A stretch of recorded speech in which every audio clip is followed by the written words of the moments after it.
തേങ്ങ വെച്ച് വളരെ സിമ്പിളായിട്ട് ചെയ്യാൻ പറ്റിയ നല്ല ടേസ്റ്റി ആയിട്ടുള്ള ഒരു അടിപൊളി റെസിപ്പിയാണ് ഷെയർ ചെയ്യുന്നത്. എന്തായാലും ഉണ്ടാക്കി നോക്കണം, കാരണം അത്ര ടേസ്റ്റാണ്, ഉണ്ടാക്കിയാൽ ഇഷ്ടമാവും. അപ്പോൾ ഇതെങ്ങനെയാണ് ചെയ്യുന്നത് നോക്കാം. അപ്പോൾ ആദ്യം തന്നെ ഇഡ്ഡലി ചെമ്പിൽ ഞാൻ കുറച്ച് വെള്ളം വെച്ചിട്ടുണ്ട്. എന്നിട്ട് നമുക്ക് ഇഡ്ഡലി തട്ട് വെച്ച് കൊടുക്കുക. ഇതൊന്ന് ആവിയിൽ വേവിച്ചെടുക്കാൻ വേണ്ടിയിട്ടാണ് കേട്ടോ. അപ്പോൾ ഞാൻ ഒരു തേങ്ങയാണ് എടുക്കുന്നത്. അത് നന്നായിട്ട് ആവി വരുന്ന സമയത്ത് നമുക്ക് തേങ്ങ പൊട്ടിച്ചിട്ട് ഇതുപോലെ വെച്ച് കൊടുക്കുക. അതിനുശേഷം ഒരു 5-6 മിനിറ്റ് മാത്രം ഒന്ന് മീഡിയം ഫ്ലെയിമിൽ വെച്ചിട്ട് ഇതിനൊന്ന് ചൂടാക്കിയെടുക്കണം. അപ്പോൾ ഒരു 5-6 മിനിറ്റ് ആയിട്ടുണ്ട് കേട്ടോ. ഇനി ഞാനിതൊന്ന് തുറന്നിട്ട് ചൂടാറാൻ വേണ്ടി വെയിറ്റ് ചെയ്യുന്നുണ്ട്.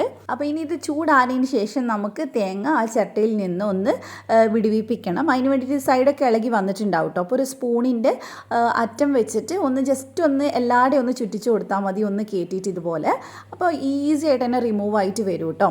അപ്പോൾ ഇതെന്ന് പറഞ്ഞാൽ തേങ്ങ ചിരണ്ടാൻ മടിയുള്ളവർക്കല്ല, ചിരവില്ലാത്തവർക്കൊക്കെ ട്രൈ ചെയ്യാൻ പറ്റിയൊരു ട്രിക്കാണ്. പിന്നെ നമ്മൾ ഇതിന് വേണ്ടി മാത്രമല്ല കേട്ടോ ഇങ്ങനെ ചെയ്യുന്നത്, അത് ഞാൻ പറഞ്ഞു തരാം. അപ്പോൾ ഇത് കിട്ടിയിട്ടുണ്ട്. ഇനി ഇതിൻ്റെ തൊലീൻ്റെ ആ ഒരു ബ്രൗൺ കളർ ഉണ്ടല്ലോ, അത് ഞാൻ ഫുള്ളായിട്ടൊന്ന് കളഞ്ഞെടുക്കുന്നുണ്ട് കേട്ടോ. അപ്പോൾ ഞാനിത് ഫുള്ളായിട്ട് കളഞ്ഞിട്ടുണ്ട്. ഇനി നമുക്കിതിന് ചെറിയ പീസായിട്ട് കട്ട് ചെയ്യാം. നിങ്ങൾക്ക് ഞാനിതിൽ ഡെസിക്കേറ്റഡ് കോക്കനട്ടും കൂടെ ഉണ്ടാക്കുന്നുണ്ട്. അത് ഉണ്ടാക്കണില്ലെങ്കിൽ നിങ്ങൾക്ക് ഡയറക്റ്റ് തേങ്ങ ചിരണ്ടിയിട്ട് ഒരു തേങ്ങ മൊത്തമായിട്ട് ചിരണ്ടിയിട്ട് ഉണ്ടാക്കിയാൽ മതി കേട്ടോ. ഇങ്ങനെ ചെയ്യേണ്ട ആവശ്യമില്ല. ഇങ്ങനെ ചെയ്യുമ്പോൾ നമുക്ക് 2 ഉപയോഗങ്ങളുണ്ട്. അപ്പോൾ ഞാനിത് കട്ട് ചെയ്തെടുത്തിട്ടുണ്ട്. അപ്പോൾ നമുക്കിത് മിക്സിയുടെ ജാറിലേക്ക് ചേർത്തിട്ട് ഇതിനൊന്ന് ക്രഷ് ചെയ്തെടുക്കണം. അപ്പോൾ 2 കപ്പ് തേങ്ങ ഉണ്ട് കേട്ടോ കട്ട് ചെയ്തപ്പോൾ. അപ്പോൾ ഇപ്പോൾ ക്രഷ് ചെയ്തപ്പോൾ നമുക്ക് കറക്റ്റ് തേങ്ങ നമ്മൾ ചിരണ്ടിയ പോലെ തന്നെ കിട്ടിയിട്ടുണ്ട്. അപ്പോൾ ചിരണ്ടാൻ മടിയുള്ളവർ ഇങ്ങനെ ചെയ്താൽ മതി. അപ്പോൾ ഇനി നമ്മുടെ കാര്യം ഞാൻ പറഞ്ഞുതരാം ബാക്കി എന്താണ്. അപ്പോൾ ഈ ഒരു തേങ്ങയിലേക്ക് ഞാൻ 2 കപ്പ് വെള്ളം ഒഴിച്ച് കൊടുക്കുന്നുണ്ട്. ഇത് നമ്മൾ വെറും 2 കപ്പ് വെള്ളം ഒഴിച്ചിട്ട് 1/4 പാല് മാത്രമാണ് നമ്മളിത് ചെയ്തെടുക്കുന്നത് കേട്ടോ. അപ്പോൾ നമുക്ക് ഇതിൻ്റെ വെള്ളം മൊത്തമായിട്ടൊന്ന് നന്നായിട്ടൊന്ന് പിഴിഞ്ഞെടുക്കുക. നന്നായിട്ടൊന്ന് പ്രസ് ചെയ്ത് വെള്ളം മുഴുവൻ എടുക്കുക. അപ്പോൾ നമ്മൾ ഇത് വെച്ചിട്ടൊരു അടിപൊളിയായിട്ടുള്ളൊരു തേങ്ങാപ്പാൽ പുഡിങ്ങാണ് കേട്ടോ ചെയ്യുന്നത്. അതിൻ്റെ കൂടെ തന്നെ ഡെസിക്കേറ്റഡ് കോക്കനട്ടിനുള്ള മിക്സും കൂടെ നമ്മൾ റെഡിയാക്കുന്നുണ്ട്. അപ്പോൾ അത് തേങ്ങാപ്പാൽ ഫുള്ള് കിട്ടിയിട്ടുണ്ട്. ഇനി ബാക്കിയുള്ള ആ ഒരു ചണ്ടി ഉണ്ടല്ലോ തേങ്ങയുടെ, അത് നമ്മൾ ജസ്റ്റ് ഒന്ന് ചൂടാക്കിയിട്ട് ഒന്ന് ഡ്രൈ ആക്കി എടുത്താൽ നമ്മൾ അടിപൊളിയായിട്ടുള്ള ഡെസിക്കേറ്റഡ് കോക്കനട്ട് റെഡിയായി. അപ്പോൾ അതിന് വേണ്ടിയിട്ടാണ് ഞാൻ ഇങ്ങനെ ആ ഒരു ബ്രൗൺ കളറൊക്കെ കളഞ്ഞെടുത്തിട്ടുള്ളത്. നമ്മൾ സാധാ തേങ്ങ ചിരണ്ടി എടുക്കുന്ന സമയത്ത് നമുക്കത് ഡെസിക്കേറ്റഡ് കോക്കനട്ട് ആക്കാൻ പറ്റില്ല. പിന്നെ നമ്മളിത് ഇതിൽ നിന്ന് ഒരു 1/2 കപ്പ് തേങ്ങാപ്പാൽ എടുത്തിട്ട് ഞാൻ ഒരു ബൗളിലേക്ക് ഒഴിച്ചു കൊടുത്തിട്ടുണ്ട്. ഇനി നമുക്ക് വേണ്ടത് 4 ടേബിൾ സ്പൂൺ കോൺഫ്ലോർ ആണ്. അപ്പോൾ നമ്മൾ 2 കപ്പ് തേങ്ങാപ്പാലാണ് എടുത്തിട്ടുള്ളത്. അപ്പോൾ അതുകൊണ്ട് തന്നെ 4 ടേബിൾ സ്പൂൺ കോൺഫ്ലോർ ഉണ്ട്. ഇനി ഇത് നന്നായിട്ട് നമുക്കൊന്ന് മിക്സ് ചെയ്തെടുക്കാം, കട്ടയൊന്നും ഇല്ലാതെ തന്നെ.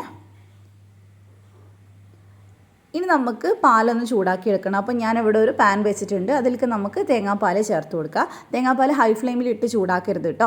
പിന്നെ നമ്മൾ ഇതിലേക്ക് 1/2 കപ്പ് പഞ്ചസാര മൊത്തമായിട്ട് എടുക്കുന്നുണ്ട്. ഞാനിത് ആദ്യം മുഴുവൻ ഇടുന്നില്ല, പിന്നെ ഇടുന്നുണ്ട് കേട്ടോ. അപ്പോൾ മൊത്തം 1/2 കപ്പ് കറക്റ്റ് മധുരമായിരിക്കും. അപ്പോൾ ഇനി ഇതൊന്ന് ചൂടായി വരുന്ന സമയത്ത് നമുക്ക് കോൺഫ്ലോറിൻ്റെ മിക്സും കൂടെ ഒഴിച്ചു കൊടുക്കുക. തിളക്കാൻ വെയിറ്റ് ചെയ്യരുത്, ചൂടായാൽ മതി. അതുപോലെ തന്നെ ഫ്ലെയിം കുറച്ച് വെച്ചിട്ട് വേണം ചെയ്യാൻ, ഇല്ലെങ്കിൽ തേങ്ങാപ്പാലല്ല പിരിഞ്ഞു പോകാൻ ചാൻസ് ഉണ്ട്. അപ്പോൾ നന്നായിട്ട് ഇനി നമുക്ക് മിക്സ് ചെയ്തെടുക്കാം. കോൺഫ്ലോർ ചേർത്ത് കഴിഞ്ഞാൽ പെട്ടെന്ന് തന്നെ ഇത് കുറുകിയിട്ട് വരും. അപ്പോൾ ഫ്ലെയിം ഒന്ന് കുറച്ച് വെച്ചിട്ട് ചെയ്താൽ മതി. ഇനി ഇതിലേക്ക് ഞാൻ 1/2 ടീസ്പൂൺ വാനില എസൻസ് ചേർക്കുന്നുണ്ട്. അത് വേണമെന്ന് ഒരു നിർബന്ധമില്ല, ഏലക്കപ്പൊടി ഉണ്ടെങ്കിൽ അത് ചേർത്താൽ മതി. അപ്പോൾ നന്നായിട്ട് മിക്സ് ചെയ്ത് നമുക്കിതിനൊന്ന് കുറുക്കിയെടുക്കാം. അപ്പോൾ ഇത് കുറുകി തുടങ്ങിയിട്ടുണ്ട് കേട്ടോ. അപ്പോൾ നമുക്ക് കൈവിടാതെ ഇളക്കിക്കൊണ്ടേയിരിക്കാം. ഇപ്പോൾ ഇത് കണ്ടില്ലേ, അത്യാവശ്യം നന്നായിട്ട് കുറുകിയിട്ടുണ്ട്. ഈ ഒരു പരുവത്തിലാണ് നമുക്ക് വേണ്ടത്. ഇനി നമുക്ക് ഇതിനൊരു ബൗളിലേക്ക് ഒഴിച്ചു കൊടുക്കാം. അപ്പോൾ ഞാനിത് ഈ ഒരു ബൗളിലേക്ക് ഒഴിച്ചു കൊടുക്കാം. നിങ്ങൾ സ്റ്റീലിൻ്റെ ബൗളൊക്കെ ആണെങ്കിൽ ഒന്ന് നെയ്യോ ബട്ടറോ എന്തെങ്കിലും ഫുള്ളായിട്ടൊന്ന് സ്പ്രെഡ് ചെയ്തിട്ട് വേണം ഒഴിച്ചു കൊടുക്കാനായിട്ട്.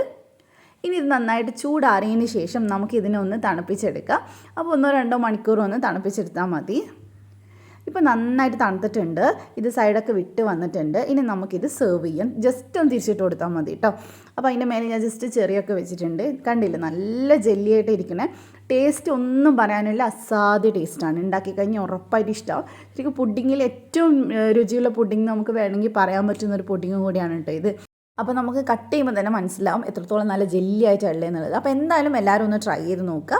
അപ്പോൾ നമ്മൾ മാറ്റി വെച്ചിട്ടുള്ള ആ ഒരു തേങ്ങാൻ്റെ ആ പീരുണ്ടല്ലോ, അത് ജസ്റ്റ് ഒന്ന് ചൂടാക്കിയിട്ട് ഡെസിക്കേറ്റഡ് കോക്കനട്ട് ആക്കി വെക്കുകയാണെങ്കിൽ എന്തെങ്കിലും സ്വീറ്റ്സ് ഒക്കെ ആക്കുന്ന സമയത്തും അതുപോലെ ഈ ഒരു പുഡിങ്ങിലൊക്കെ നമുക്ക് ഡെക്കറേറ്റ് ചെയ്തിടാൻ പറ്റുന്നതാണ്. അപ്പോൾ അങ്ങനെ ഒന്ന് ട്രൈ ചെയ്യുക. അപ്പോൾ റെസിപ്പി ഇഷ്ടമായിട്ടുണ്ടെങ്കിൽ ധ്യാൻസ് കണ്ണൂർ കിച്ചൺ ഒന്ന് സബ്സ്ക്രൈബ് ചെയ്യുക. ഫേസ്ബുക്കിലെ കാണണമെങ്കിൽ പേജ് ഒന്ന് ഫോളോ ചെയ്തേക്കണേ. അപ്പോൾ മറ്റൊരു നല്ല റെസിപ്പി ആയിട്ട് നമുക്ക് വീണ്ടും കാണാം. Thank you for watching.